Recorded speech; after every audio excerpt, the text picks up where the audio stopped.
வணக்கம் நண்பர்களே. ராமாயண ரகசியங்கள் பகுதி 2க்கு வரவேற்கிறேன். முதலில் ராமர் வனவாசத்திற்குப் போகும்போது அவருடன் வரும் என்று முடிவு செய்தவர் சீதை.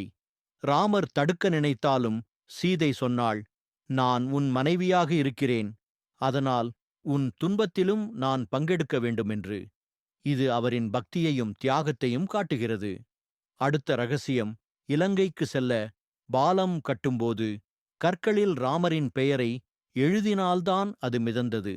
இதன் அர்த்தம் நம்பிக்கை மற்றும் பக்தி இருந்தால் அதிசயம் கூட நடக்கும் என்பதாகவும். மூன்றாவது, ராவணனுக்கு அசுர சக்திகள் இருந்தாலும் அவருக்கு ஒரு தங்கை இருந்தார், சூர்பனகை. அவரின் காரணமாகவே ராமர் சீதையின் வாழ்க்கை திருப்பம் பெற்றது.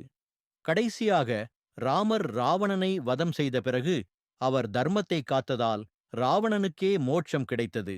இதுவே ராமாயணத்தின் பெருமை. இவைதான் ராமாயண ரகசியங்கள் பகுதி 2 பார்ட் 3 கம்மிங் சூன்.